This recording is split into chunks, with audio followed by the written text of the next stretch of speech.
दोस्तों, आपने सपने देखे हैं? नहीं, मैं उन सपनों की बात नहीं कर रही हूँ जो नींद में देखते हैं। मैं उन सपनों की बात कर रही हूँ जिसे आप आंखें खुली रख के देखते हो। कुछ इसी टॉपिक पे मैं आज की मूवी लेके आई हूँ, ऑक्टोबर स्काई। ये काफी खूबसूरत मूवी है जो आपको ऐसे ही सपने देखने और उन पे काम करने के लिए मजबूर करेगी। ये रियल लाइफ कहानी है होमर हिकम की, जिन्होंने अपने माता पिता, स्कूल के टीचर, प्रिंसिपल और ये सोसाइटी, इनसे लड़के अपना रॉकेट बनाने का सपना पूरा किया है। इन्होंने आगे जाके इस एक्सपीरियंस पे रॉकेट बॉयज नाम की किताब भी लिखी थी। उसी पे ये फिल्म बेस्ड है, ऑक्टोबर स्काई। मूवी के डायरेक्टर है जो जॉनस्टन और कास्ट है Jake Gyllenhaal, Chris Cooper, Laura Dern, Chris Owen and सॉन। मूवी की कहानी शुरू होती है कोलवुड नाम के छोटे से गांव में। मूवी का समय है 1957। इस गांव का नाम कोलवुड इसीलिए है क्योंकि यहाँ पे सारे कोल में काम करने वाले माइन वर्कर्स रहते हैं। उसी में हम जॉन के फैमिली को देखते हैं जो माइन के सुपरिटेंडेंट थे और यही एक्सपेक्ट कर रहे थे कि उनके दोनों बच्चे भी उनकी पोजीशन ले एक ना एक दिन। अब इनके बड़े बेटे जिम को फुटबॉल की स्कॉलरशिप मिलती है और कॉलेज में एडमिशन मिलता है, तो रह जाता है होमर। उसी के थ्रू वो अपना सपना पूरा करने की कोशिश कर रहे थे, लेकिन होमर को भी कुछ अलग करना था। अब समय आता है 1957 का, जिसपे सोवियत यूनियन ने स्पुतनिक, ये सबसे पहली आर्टिफिशियल अर्थ सैटेलाइट लॉन्च की थी और यही न्यूज हर जगह फैली हुई थी। अब ये सैटेलाइट इनके गांव से गुजरने वाली थी। रात के समय में गांव के सारे लोग इकट्ठा होकर स्पुतनिक सैटेलाइट को देखने के लिए एक जगह आते हैं। होमर जब स्पुतनिक को देखता है तब वो देखते ही रहता है। अब दोस्तों, यहाँ पे शहर के बाकी लोगों के लिए ये आसमान से जाती हुई एक लाइट थी, लेकिन इसी पल में होमर के सपने जन्म ले रहे थे। वो मन ही मन में अपना फ्यूचर बना रहा था और वहीं पे वो डिसाइड करता है कि उसे बस अब एक रॉकेट बनाना है। और इसी एक्साइटमेंट से वो घर आता है और अपने फैमिली को बताता है कि मैं रॉकेट बनाने वाला हूँ। और जैसे कि हमारे पेरेंट्स रहते हैं, वैसे ही होमर के पेरेंट्स भी उस पे हंस देते हैं और कहते हैं कि प्लीज ये सब अपने दिमाग से हटा दो। जॉन यानी उसके पिता तो सीधा कह देते कि ये बेवकूफी भरा काम ना ही करे तो अच्छा है और स्कूल के बाद माइन में काम करो मेरे साथ। वो अपने दोस्त रॉली और सरमन को लेके ये पूरा रॉकेट बनाने का प्लान तैयार करता है और कुछ एक अटेम्प्ट भी करता है, लेकिन वो क्रैकर्स की तरह जमीन पे ही फट जाता है। अब इसके बाद होमर अपने क्लास के टॉपर कॉन्टीन से बात करता है क्या उसे रॉकेट बनाने की जानकारी है। दोस्तों, कॉन्टीन का मैथ्स काफी अच्छा था, वो काफी होशियार था और उसे रॉकेट इंजीनियरिंग में काफी इंटरेस्ट भी था। तो वो होमर के इस प्रोजेक्ट में इंटरेस्ट लेता है और ये चारों फिर काम करने लगते हैं और काफी मटेरियल इकट्ठा करने के बाद ये लोग एक छोटा सा रॉकेट बनाते हैं जो लॉन्च होते ही सीधा जॉन के माइन के यहाँ पे आके फट जाता है। जॉन को काफी गुस्सा आता है और अपनी ही बेटी की वो बेइज्जती करता है 4 लोगों के सामने और उसे वार्न करता है कि ये सब छोड़ दो। अब अगले दिन ये चारों भी डिसाइड करते हैं कि यहाँ पे ये काम करना सेफ नहीं है, तो इस टाउन से कुछ 15-16 किलोमीटर दूर एक ओपन ग्राउंड था काफी बड़ा, वहाँ पे जाके ये लोग काम करना शुरू करते हैं स्कूल के बाद। इसी दरम्यान स्कूल में इनकी एक टीचर रहती है मिस राइली। वो अनाउंस करती है कि एक बहुत बड़ी साइंस फेयर होने वाली है जहाँ होशियार बच्चों को अपने आविष्कार भेजने रहेंगे और वैसे स्टूडेंट्स को स्कॉलरशिप भी दी जाएगी कॉलेज के लिए। अब होमर को बस एक मौका चाहिए था अपना ये आविष्कार प्रेजेंट करने के लिए और वो मिस रैली को बताता है अपनी बात। तो वो कहती है कि देखो, रॉकेट बनाने के लिए मैथ्स भी काफी इम्पोर्टेंट है और मैथ्स तुम्हारा स्ट्रॉन्ग पॉइंट नहीं है। अब ये बात होमर के दिल को छू जाती है। वो दिन रात एक करता है और रॉकेट साइंस, उसके थ्योरीज, मैथ्स, ये सारी चीजें पढ़ने लगता है ताकि कोई भी कसर ना छूटे। और हर रोज स्कूल के बाद इनका ये एक्सपेरिमेंट चल रहा था। इनको सक्सेस अभी भी मिल नहीं रही थी। इनका रॉकेट कहीं पे फट जाता था तो कभी उड़ान ही नहीं भरता था। पूरे टाउन के लोग इन चारों का मजाक उड़ा रहे थे। रॉकेट बनाने के लिए इनको लोहा, फिर उसको वेल्डिंग करने की जरूरत थी, ऐसी कई सारी चीजें चाहिए थी, लेकिन इनके पास तो पैसे नहीं थे। तो होमर के एक अंकल थे बायकॉफ्स्की, वो उसकी मदद करने के लिए तैयार होते हैं। लेकिन अगले ही दिन जॉन को ये बात पता लगती है, उन अंकल को माइन के काम पे लगवाता है, जिसके कारण वो इसकी कोई मदद ही नहीं कर सकते। अब एक दिन उस ग्राउंड पे ये लोग अपनी रॉकेट की टेस्टिंग कर रहे थे। उसी दरम्यान इस छोटे से गांव का एक आदमी बोल्डन और उसके बच्चे आए होते हैं ग्राउंड पे।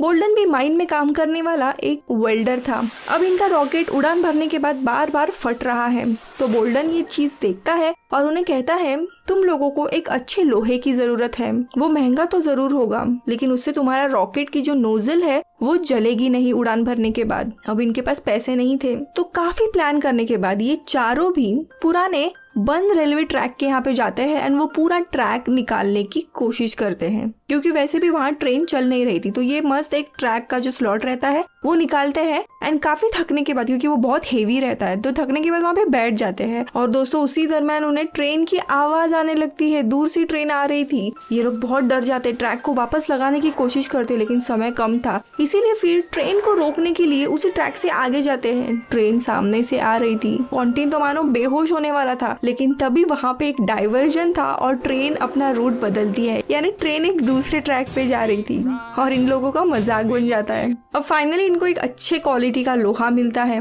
माइन का जो वेयर हाउस था वहीं पे बोल्डन इनकी काफी हेल्प करता था। उस लोहे को रॉकेट में बदलने के लिए जो वेल्डिंग का काम था उसी के मदद से हो रहा था। वो एक अच्छी खासी नोजल बना के देता है उनको।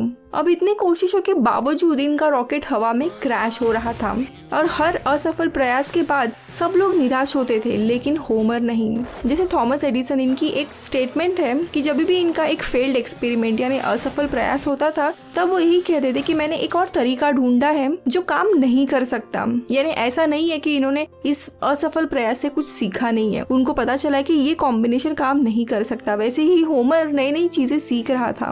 एक दिन होमर का भाई जिम होमर का मजाक उड़ाने के लिए इनकी टेस्टिंग साइट पे उसके काफी सारे दोस्तों को लेके आता है।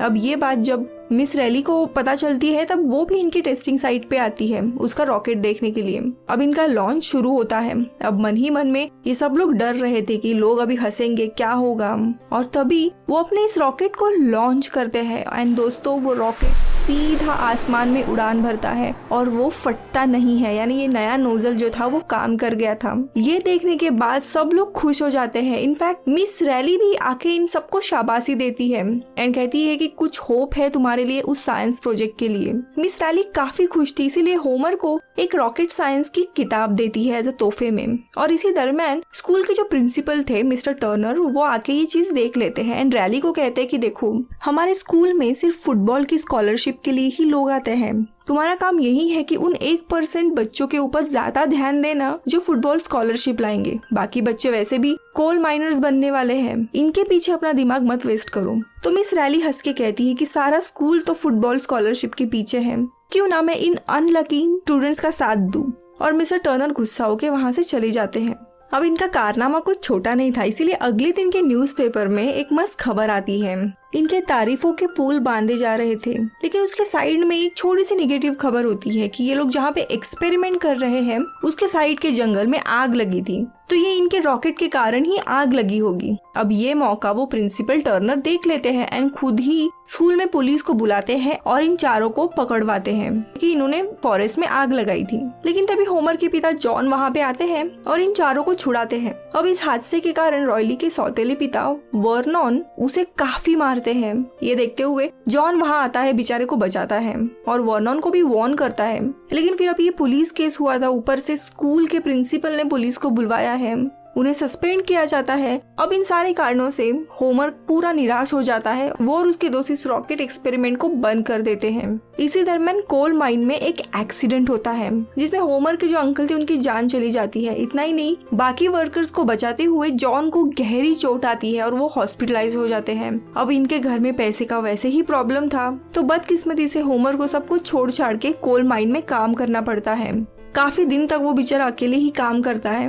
कुछ दिनों के बाद जॉन ठीक होके आता है, पर वो अभी भी स्कूल जाने का कुछ नाम नहीं ले रहा था। उसकी माँ उसे बार बार कहती थी कि बेटा प्लीज तुम अभी स्कूल चालू कर लो, और वो जॉन को भी इसे समझाने के लिए कहती है। लेकिन जॉन तो यही चाहता था कि वो कोल माइन में आखिरकार काम करे, तो बस यही कहता है कि ये बड़ा है, इसे खुद अपना क्या करना है पता है। इस बात से उसकी माँ को बहुत ज्यादा दुख होता है कि मेरा बेटा कुछ इतना अच्छा कर रहा था और अब ये सब कुछ छोड़ छाड़ के वो कोल माइन में काम कर रहा है। उसकी माँ बहुत ही अच्छी रहती है, सपोर्टिव थी, इसीलिए वो एक दिन मिस रैली से बात करके इसको मोटिवेट करने के लिए कहती है और उसके बाद होमर को मिस रैली से मिलने के लिए भेजती है और वो होमर का मन बदलने की कोशिश करती है। वो कहती कि देखो तुम अभी यहाँ पे अपने पिता के सपने पूरे कर रहे हो, जिसे तुम पूरी लाइफ खुद को कोसोगे।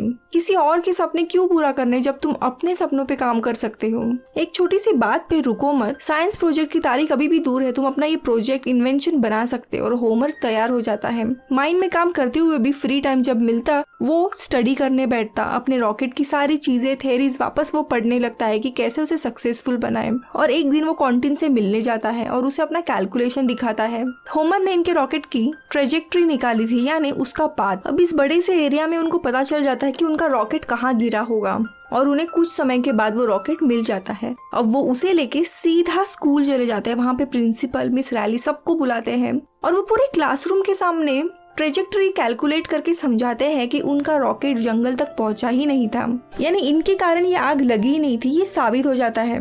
और तभी पता चलता है कि आग किसी और कारण से लगी थी। यहाँ पे प्रिंसिपल होमर से माफी मांगता है और उसे स्कूल आने के लिए वापस इनवाइट करता है। अगले दिन होमर अपने तीनों दोस्तों के साथ वापस अपने बेसमेंट में ये काम शुरू करता है, लेकिन जॉन ये सब कुछ देखता है और उसका पारा चढ़ जाता है। वो ये सब कुछ बंद करवाता है और उनको कहता है कि तुम आज माइन में क्यों नहीं आए थे काम करने। पता है लोग क्या कह रहे थे? वो कह रहे थे कि तुम एक दिन मेरी जगह ले सकते हो, इससे मुझे बहुत गर्व होगा। जो तुम ये रॉकेट बना रहे हो वो तुम्हारी हॉबी है, उसे रखो, लेकिन फुल टाइम तुम्हें माइन में ही काम करना है अब से। जिस पर होमर कहता है कि सर, मैं माइन में काम नहीं कर सकता, क्योंकि माइन में काम करना ये आपका सपना है, मेरा नहीं। मुझे वापस नीचे नहीं जाना है, मुझे ऊपर स्पेस में जाना है। अब ये जवाब सुनने के बाद दोनों में भी बहुत बहस हो जाती है। अगले दिन स्कूल में साइंस फेयर के लिए होमर का प्रोजेक्ट सिलेक्ट होता है और उन्हें इंडियानापोलिस इस जगह पे फेयर के लिए जाना था, लेकिन इनके ग्रुप में से सिर्फ एक ही स्टूडेंट जा सकता था, तो सब लोग होमर को सिलेक्ट करते हैं। तो दूसरी तरफ कोल माइन में सब वर्कर्स ने जॉन के खिलाफ स्ट्राइक कर दी थी। पूरी माइन का काम रुक गया था और इस सब के पीछे वर्नॉन का हाथ था, जो जॉन को हटाने की कोशिश कर रहा था। इनफैक्ट रात को डिनर के वक्त वर्नॉन रोड पे से जॉन पर फायर करता है, लेकिन जॉन बच जाता है। अब इसके बाद जॉन और होमर के बीच में वापस बहुत बहस हो जाती है और होमर गुस्से में कह देता है अपने पिता से कि देखो, अगर आप चाहते हो कि मैं ये सब काम छोड़ दूं तो ऐसा नहीं हो सकता, लेकिन इससे अच्छा तो ये होगा कि मैं इस घर को ही छोड़ के चला जाऊंगा और वापस कभी नहीं आऊंगा। यानी दोस्तों, यहाँ पे कई बार ना माता पिता अपने बच्चों से अपना सपना पूरा करने की उम्मीद करते हैं, लेकिन बच्चों के अपने खुद के जो सपने होते हैं ना, उन्हें कुचल दिया जाता है। अगले दिन होमर अपने फेयर के लिए निकल पड़ता है और फेयर में अपना प्रोजेक्ट अच्छी तरीके से रिप्रेजेंट करता है, जिसे देख के वहाँ के लोग काफी खुश हो जाते हैं, काफी पॉपुलर भी होता है। लेकिन एग्जीक्यूशन के एक दिन पहले ही कोई इसके रॉकेट का नोजल और इसके favourite scientist doctor Wernher von Braun इनकी ऑटोग्राफ चुरा लेता है इसके रूम से। अब ये इमीडिएटली घर पे पैनिक स्टेट में अपने माँ को कॉल करता है और अपने दोस्तों को कॉल करके कहता है, जो इनके बोल्डन अंकल थे जिन्होंने नोजल बनाया था, उनको कैसे भी कॉल करके एक रात में नोजल बनाने के लिए प्लीज रिक्वेस्ट करो, क्योंकि ये पॉसिबल ही नहीं था। ये सारी मशीन्स माइन की थी और वो बंद करके रखी थी स्ट्राइक के कारण, जो जॉन के खिलाफ चल रहा था। अब बेटे को मुसीबत में देखने के बाद होमर की माँ जॉन को कहती है कि भाई देखो, अभी बेटा अपना मुसीबत में है, क्यों ना तुम कोल वर्कर से माफी मांग के स्ट्राइक उठाने को कहो, ताकि फैक्ट्री चालू होगी और नोजल बन जाएगा। लेकिन जॉन नहीं मानता, तो वो काफी गुस्सा हो जाती है कि अपने बेटा इतना ऊपर पहुंचा है, फिर भी ये इंसान उसका सपोर्ट नहीं कर रहा है। तो वो कहती है कि तुम अगर यहाँ पे अपने बेटे के साथ खड़े नहीं हो पाए ना, तो मैं तुम्हें छोड़ के चली जाऊंगी। मैं अपने बेटे के साथ ऐसा होते हुए नहीं देख सकती। अब ये अपने पत्नी से अल्टीमेटम सुनने के बाद जॉन वर्कर की माफी मांगता है और बोल्टन से वो पार्ट बनवाने की रिक्वेस्ट करता है। वो बेचारा पूरे एक रात में नोजल बनवा देता है और टाउन के कई सारे लोग मदद के लिए आते हैं और वो नोजल होमर तक पहुंचा देते हैं। अब अगले दिन एग्जीक्यूशन होता है और होमर को इस साइंस फेयर में फर्स्ट प्राइज मिलता है, गोल्ड मेडल। इनफैक्ट दोस्तों, यहाँ पे मेडल देने के लिए डॉक्टर वर्नर वॉन ब्रॉन ही थे, जिन्होंने स्पुतनिक पे काम किया था, यानी होमर के जो फेवरेट साइंटिस्ट थे वही थे। लेकिन उस बेचारे को पता ही नहीं था कि वही है जिनका ऑटोग्राफ चुराया गया था। होमर घर पे वापस आ जाता है, सब लोग उसका स्वागत करते हैं और तभी उसकी माँ उसे बुरी न्यूज देती है कि इसकी जो टीचर थे, टीचर रैली, वो भी हॉस्पिटलाइज्ड हुए हैं क्योंकि उनको ब्लड कैंसर हुआ है। वो उन्हें हॉस्पिटल जाके मिलता है, बहुत दुखी होता है क्योंकि यही वो टीचर थे जिन्होंने इसे एक होप दी थी। अब इसके बाद होमर अपने पिता से मिलने के लिए जाता है, लेकिन जॉन अभी भी इस पे नाराज था। इनफैक्ट वो इसे ताना मारते हुए कहता है कि मैंने सुना तुम अपने हीरो यानी उस साइंटिस्ट से मिले और तुम्हें पता ही नहीं था वो कौन था। तो होमर चुपचाप वापस आता है और उनसे कहता है कि सर, हम दोनों कई बार एक दूसरे की तरफ देखते भी नहीं हैं। हम दोनों के विचार अलग अलग हैं, क्योंकि आपको लगता है कि मैं अलग हूँ, आपकी तरह नहीं हूँ। लेकिन यहीं पे आप गलत हो, क्योंकि पापा मैं एग्जैक्टली आपकी तरह ही हूँ। हाँ, डॉक्टर ब्राउन अच्छे साइंटिस्ट है, लेकिन वो मेरे हीरो नहीं है, आप हो। और वो वहाँ से चला जाता है। दोस्तों, इन्होंने सबसे बड़ा रॉकेट बनाया था जिसको नाम दिया था मिस रैली, यानी उनके टीचर का नाम। उसका लॉन्च डे था, पूरे गांव के लोग वहाँ पे आए थे। वो अपने माता पिता को थैंक यू कहता है और तभी सामने से उसके पिता यानी जॉन आते हैं। उन्होंने आज तक एक भी इनका रॉकेट का लॉन्च नहीं देखा था, इसीलिए जो बटन रहता है वो प्रेस करने का ऑनर वो अपने पिता को देता है और दोनों भी साथ में वो बटन प्रेस करते हैं। दोस्तों, ये रॉकेट काफी ऊंचाई तक उड़ान भरता है, 30,000 फीट से ज्यादा, यानी माउंट एवरेस्ट से भी ज्यादा ऊंचाई पर ये जाता है। और आखिरी में जॉन अपने बेटे के कंधे पे हाथ रखता है, यानी वो प्राउड फील कर रहे थे। तो ये थी कहानी होमर की, जिन्होंने आगे जाके मिलिट्री में जाके वियतनाम वॉर लड़ा और उसके बाद नासा के इंजीनियर बने और कई सारे बुक्स भी लिखे अपने एक्सपीरियंस पे। और एक मैं हूँ जो इतनी आलसी हूँ कि अपना चाय का कप भी नहीं उठाया जाता। आई होप मैं भी कल से थोड़ी मोटिवेट होके काम करूँ।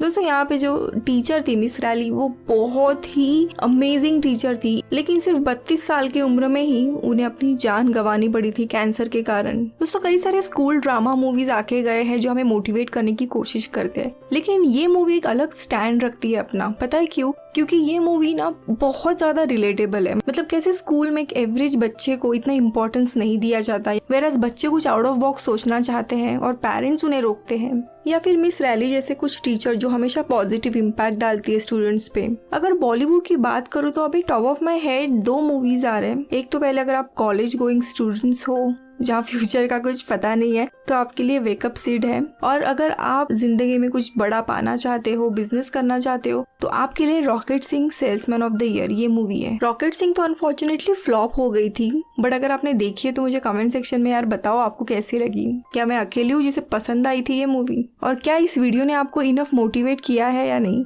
अगर आपको ये वीडियो पसंद आए तो प्लीज इसे लाइक कीजिए एंड मैं मिलूंगी आपसे अगले वीडियो में। तब तक के लिए बाय बाय।